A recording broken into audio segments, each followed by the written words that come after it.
తిరుమల లడ్డు అంశంపై దాఖలైన పిటిషన్లపై సుప్రీంకోర్టు ధర్మాసనం ఇవాళ విచారణ జరిపింది.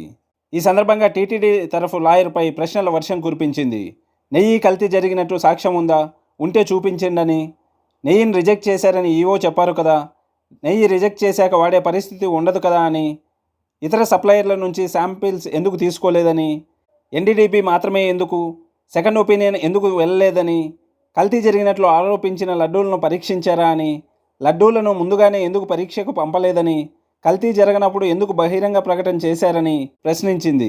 తిరుమల లడ్డు ప్రసాదంపై ఏపీ ముఖ్యమంత్రి నారా చంద్రబాబు నాయుడు గారు చేసిన వ్యాఖ్యలను దేశ సర్వోన్నత న్యాయస్థానం తీవ్రంగా పరిగణించింది. ఇది కోట్లాది మంది భక్తుల మనోభావాలకు సంబంధించిన అంశమని, మీ వ్యాఖ్యలతో వాళ్లను గాయపరిచారని, ఈ అంశంపై నేరుగా మీరు మీడియాకు వెళ్లాల్సిన అవసరం లేదు కదా అని, రాజ్యాంగ పదవిలో ఉన్నప్పుడు బాధ్యతగా ఉండాలి కదా అని, దేవుణ్ణి రాజకీయాల్లోకి లాగద్దని, కనీసం దేవుణ్ణైనా రాజకీయాలకు దూరంగా ఉంచండి అంటూ వ్యాఖ్యానించింది.